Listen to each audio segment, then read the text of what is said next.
Assalamualaikum warahmatullahi wabarakatuh. Kami dari kelompok 5 akan mereview jurnal yang berjudul Tata Kelola Sektor Publik, Stabilitas Ekonomi, dan Peran Mediasi Utang Publik bagi Perekonomian Dunia. Sebelumnya, perkenalkan anggota kami. Saya Arsi Adita Nurfadila dengan NIM akhir 004. Saya Vindi Arianti dengan NIM akhir 021.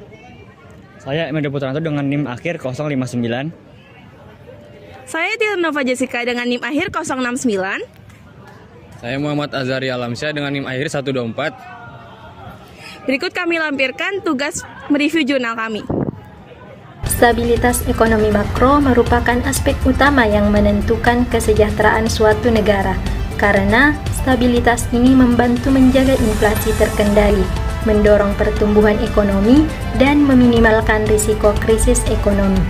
Penelitian yang kami bahas kali ini bertujuan untuk mengkaji hubungan antara tata kelola sektor publik, utang publik, dan stabilitas ekonomi makro di berbagai negara di dunia. Studi ini juga meneliti bagaimana peran utang publik dapat menjadi jembatan atau mediasi dalam hubungan antara tata kelola sektor publik dan stabilitas ekonomi makro. Tata kelola sektor publik adalah cara pemerintah mengelola sumber daya negara dengan efisien, akuntabel, dan transparan. Tata kelola yang baik membantu mencegah korupsi, ketimpangan kekuasaan, dan pemborosan anggaran. Utang publik adalah jumlah total pinjaman yang diambil oleh pemerintah, baik di tingkat pusat maupun daerah, untuk membiayai pengeluaran negara. Utang ini bisa bermanfaat jika digunakan dengan baik, misalnya untuk membangun infrastruktur atau membantu ekonomi saat krisis. Tetapi kalau hutangnya terlalu besar dan tidak dikelola dengan baik, bisa membahayakan keuangan negara, menyebabkan inflasi, dan membuat pemerintah sulit menjalankan program lainnya. Pengelolaan utang yang baik butuh tata kelola yang baik pula, seperti transparansi dan tanggung jawab dalam penggunaan uang negara.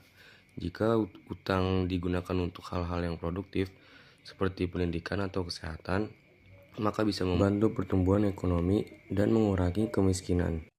Beberapa teori ekonomi menyimpulkan bahwa hubungan antara tata kelola sektor publik dan stabilitas ekonomi makro bersifat langsung, karena tata kelola sektor publik yang lebih baik meningkatkan stabilitas ekonomi atau mengurangi ketidakstabilan ekonomi makro. Untuk mengurangi dampak buruk utang sektor publik, tata kelola yang lebih baik berpotensi karena tingkat utang publik yang signifikan di negara berkembang memiliki efek negatif pada hubungan tata kelola stabilitas. Di negara maju, hubungan langsung antara stabilitas ekonomi makro dan tata kelola sektor publik bersifat positif, dan hubungan tidak langsung juga positif melalui utang publik, yang berarti bahwa untuk setiap kenaikan 1 poin persentase dalam kualitas tata kelola, stabilitas ekonomi makro akan meningkat, berbeda dengan negara berkembang. Efek tidak langsung bersifat positif dan tidak signifikan, yang berarti utang publik tidak mempengaruhi tata kelola sektor publik dan stabilitas ekonomi makro. Studi ini membuktikan bahwa berbeda dengan negara-negara terbelakang, negara-negara industri memanfaatkan utang publik mereka yang terakumulasi sebagai modal produktif. Negara-negara industri yang dicirikan oleh lembaga-lembaga yang kuat dan regulasi sektor publik yang sangat baik, secara strategis menggunakan. Untuk memastikan stabilitas ekonomi makro, anggaran pemerintah harus dibiayai secara berkelanjutan. Tujuan utama kebijakan ekonomi makro adalah memberikan kontribusi terhadap kesejahteraan ekonomi dan sosial secara adil dan berkelanjutan. Mempertahankan stabilitas ekonomi makro sangat penting bagi pembangunan global. Namun, peningkatan kekayaan dan stabilitas moneter tidak berlaku secara universal di semua negara berkembang. Kebijakan fiskal memegang peranan penting baik secara konseptual maupun praktis dalam pembangunan suatu negara. Sharp dan Kahn tahun 80 mempelajari efektivitas stabilisator otomatis di Amerika Serikat. Mereka menemukan bahwa stabilisator otomatis memainkan peran penting dalam menjaga kestabilan harga dan produksi selama berbagai tahap ekspansi ekonomi. Studi tersebut menekankan pentingnya membedakan bagaimana stabilisator otomatis mempengaruhi harga dan output selama periode ekspansi dan kontraksi.